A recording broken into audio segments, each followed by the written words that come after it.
Meus queridos, estamos dando continuidade aqui às nossas lições bíblicas e é um prazer sempre tê-los aqui conosco, aprendendo mais da palavra de Deus. Estamos finalmente na unidade de número 3, Verdade Profética, Deus Restaura.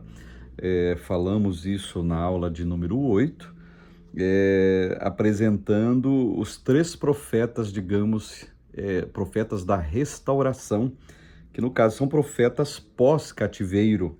Estou falando de Ageu, Zacarias e Malaquias. Na página de número 117, Ageu, a Casa de Deus. Ageu é um dos menores livros dentre os profetas, porém sua mensagem é singular, um verdadeiro chamamento para o cuidado com a casa de Deus. Quando a gente pensa em casa de Deus, nós estamos falando evidentemente de algo que os judeus chamam em língua hebraica de Beit HaMikdash, o templo de Hamelech Shlomo, o templo de Salomão, o templo de Zorobabel, e por que não dizer até o templo que foi reformado à época de Jesus, o templo de Herodes. Então, isto é casa de Deus, essa é a expressão. Quando a gente pensa em casa de Deus hoje, nós temos que abraçar a expressão paulina, Paulo falando para nós, que nós somos templo do Espírito Santo e que Deus habita em nós. Esse é o sentido do fato de casa de Deus. Então, para Israel, o templo tinha um profundo significado que parece ter ficado obscurecido nos tempos do retorno do cativeiro babilônico. Pessoal, 70 anos na Babilônia, muita gente morre na Babilônia, nunca mais retorna. Então, os filhos, netos daqueles que foram à Babilônia, que retornam e não voltaram com o mesmo sentimento voltado ao templo, que era o símbolo máximo da presença de Deus em meio ao povo. Então, nesse sentido, se levanta o profeta para incentivar a restauração, a reconstrução do templo que estava completamente destruído, no caso. Então, Nabucodonosor, em 586, ele destrói completamente o lugar da habitação do Senhor, o templo, no caso. Porém, Ciro, anos mais tarde, por meio de suas convicções de que as divindades de todas as nações deveriam ser respeitadas e, consequentemente, observar os seus lugares de culto, autoriza a volta dos judeus para que reconstruísse o templo. Os empecilhos e o desânimo tomaram conta do coração do povo, e é exatamente nesse contexto que Ageu é levantado para profetizar e anunciar a mensagem de motivação, força e resgate das prioridades espirituais. Os irmãos sabem muito bem que Ciro, na Bíblia, é chamado de servo do Senhor. Ciro, meu servo. Isaías usa essa expressão, amando de Deus, evidentemente.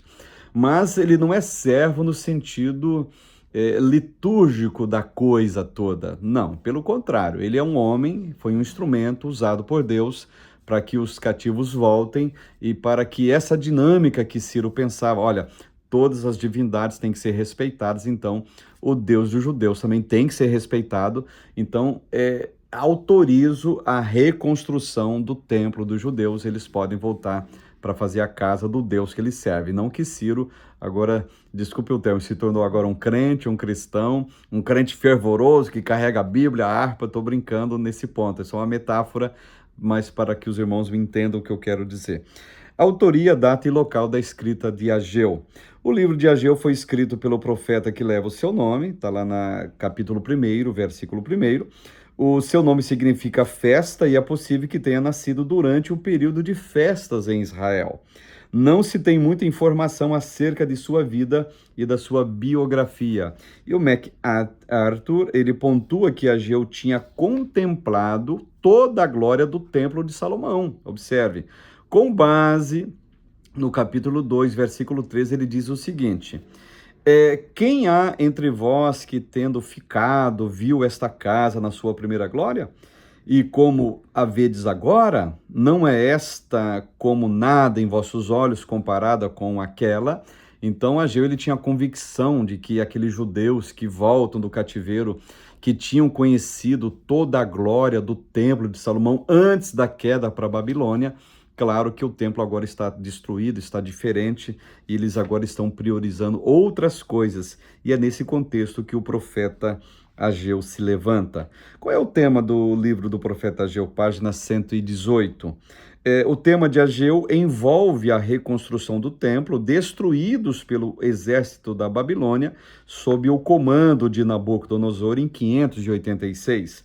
A mensagem de Ageu exortava o povo a priorizar as coisas espirituais, enfatizando que a ausência disso, ou seja, a inversão das prioridades, resultariam em secas e colheitas ruins. Ou seja, até a terra, a natureza estava depondo contra a nação, que tinha agora outras prioridades, e a prioridade máxima, quando se vem do cativeiro, evidentemente, pela fala do profeta, pela mensagem do profeta Ageu, era a reconstrução do templo, o local da habitação do Eterno. Qual é o contexto histórico de Ageu? Página 118 ainda. As profecias diziam que Judá ficaria cativa na Babilônia por cerca de 70 anos. No entanto, passando esse tempo, a nação voltaria para a sua terra. Muitas coisas aconteceram até que, em 538, Ciro, o persa, ascende ao poder, destrói a Babilônia do seu posto de império, repleta de arrogância e altivez. E MacArthur, ele explica o seguinte, página 119, abre aspas para esse erudito. Em 538, como resultado da proclamação de Ciro da Pérsia, Israel pode deixar a Babilônia e voltar para a sua terra natal sob a liderança civil de Zorobabel e a direção espiritual do sumo sacerdote Josué. Cerca de 50 mil judeus voltam da Babilônia, e esses 50 mil judeus estão morando agora em Judá, moram agora em Jerusalém, nas cercanias principalmente do Reino do Sul, e tem uma prioridade, reconstrução do templo, fato que eles não estão fazendo. Por isso que o profeta Ageu se levanta. E esse contexto histórico, página 119, tem algumas informações interessantes, e na página 120 trazer um contexto aqui também religioso ou espiritual. Há um fator marcante na vida e na trajetória de Israel. A bênção de Deus e o seu favor estavam amplamente ligados à maneira como a nação se relacionava com ele. A Bíblia diz, feliz a nação cujo Deus é o Senhor. Se tem arguras na nação, é bem provável que aqueles que são ditos como povo de Deus tenham uma certa, digamos, indiferença na relação que eles têm com Deus. Só para vocês pensarem, o Brasil tem 40 milhões de evangélicos, mas nós temos 60 mil assassinatos por ano. 50 mil pessoas morrem só em acidente de trânsito. Uma mulher é assassinada nesse país de 15 em 15 minutos, só para vocês terem uma ideia.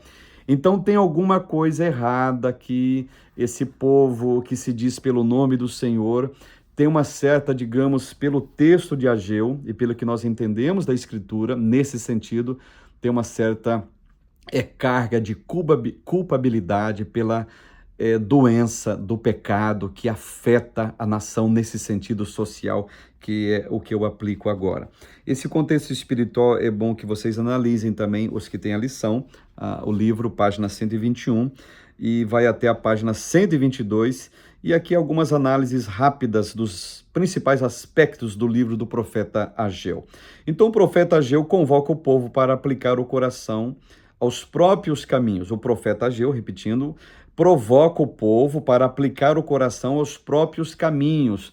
O texto sagrado diz o seguinte, Ageu 1:7, assim diz o Senhor dos Exércitos, aplicai o vosso coração aos vossos caminhos. Tipo assim, olha o que vocês estão fazendo. Observe que Feinberg, ele explica o seguinte, acerca de aplicar o coração. Observe, aqui página 122, acho interessante frisar isso para os irmãos. É uma ordem para fazer uma autocrítica, como eu falei para vocês. Eles deviam julgar a natureza de suas ações, ou de suas desculpas ou escusas pelas consequências. Semeavam generosamente, mas colhiam muito pouco. Comiam, mas nunca ficavam satisfeitos. Olha só que interessante, gente. Bebiam, mas não tinham o suficiente. Vestiam-se, mas não se aqueciam. E recebiam salários, mas logo eram gastos. Deus os desapontava em todas as suas expectativas. Continuando ainda essa expressão de Feinberg, que eu acho interessante, página 123. As visitações continuavam enquanto durava a negligência. Todo o tempo eles foram cegos aos problemas envolvidos e à mão disciplinadora de Deus. Seu egoísmo não os levara a parte alguma. Trouxe-lhes perda em vez de ganho. Suas necessidades eram tão dispendiosas que o salário não davam para cobrir os gastos deles. Não havia, portanto, superávit. Era preciso mostrar às pessoas tão egoístas e egocêntricas o prejuízo que elas sofriam por negligenciar, a obra do Senhor na busca do lucro material. E essa mensagem de Ageu, ela não é só apenas para os seus dias, ela serve para os dias de hoje. E a intenção do profeta, a mensagem do profeta, a intenção sempre foi restauração, mais ou menos assim. Cuide das coisas de Deus, que ele vai cuidar das suas coisas. É isso que o profeta está dizendo. Página 123 se estende essa exortação e na página 124 nós temos uma questão para reflexão acerca desse livro monumental. Em tempos como este, onde imperavam o individualismo e outras filosofias humanas, como é possível ajudar os cristãos a entender que devem sempre priorizar o Senhor Deus e a sua obra? É uma pergunta para a gente refletir, para a gente pensar nela. A prioridade qual é? Eu acho interessante aquela fala que o Davi tem no Salmo de número 27. Uma coisa pedi ao Senhor e a buscarei, que eu possa habitar na casa do Senhor e assim sucessivamente. Mas o que eu quero trazer para vocês? Será que o Davi não tinha mais nada que fazer? Um poeta, um guerreiro, um pastor, um líder, um rei que cuidava de uma nação toda, mas o Davi dizia, não, eu tenho, vamos colocar assim em forma metafórica, eu tenho muitas responsabilidades, eu tenho muita coisa para fazer, mas uma coisa eu pedi ao Senhor e a buscarei. O que é? Eu quero habitar na casa do Senhor. Então ele colocou Deus como prioridade. E o que Ageu está trazendo, pessoal? Ele está trazendo também uma mensagem de que a prioridade deles é Deus. E enquanto essa prioridade não for Deus, tudo que eles fizerem vai ser um esforço, digamos assim, que não vai adiantar absolutamente nada. E tem uma frase que eu acho interessante no capítulo 1 desse profeta, que ele diz o seguinte: vocês recebem, mas tudo que vocês ganham é como se vocês estivessem colocando num saquitel furado, ou seja, não está servindo para absolutamente nada. E quando entra no capítulo 2, página 125, um outro profeta da restauração, Zacarias, e a mensagem principal dele é o seguinte: o Messias virá. Então Zacarias ele foi contemporâneo do profeta Ageu, ambos movidos pelo Senhor, profetizaram sobre a necessidade de ânimo e de disposição para a restauração e para o cuidado com o templo. Observe, cuido do templo que o Messias vem, mais ou menos isso. Essa é a expressão casada dos dois profetas, tá? Então, no entanto, Zacarias ele vai além. A sua mensagem repleta de simbolismos declara a vinda poderosa do Messias, aquele que é o prometido das nações, o Messias que virá é poderoso e tem domínio e o poder na palma de suas mãos. É isso que o profeta Zacarias anuncia. Autoria, local e data dessa escrita. Zacarias era um nome bastante comum nos tempos bíblicos. Ele era filho de Baraquias e neta de Ido. Zacarias 1:1. Na Bíblia Sagrada, cerca de 30 pessoas aparecem com esse nome, que significa o Senhor se lembra. Então, o próprio profeta, ele personifica uma mensagem de Deus, ou seja, o Senhor se lembra do quê? Da sua aliança, da sua promessa e do seu povo.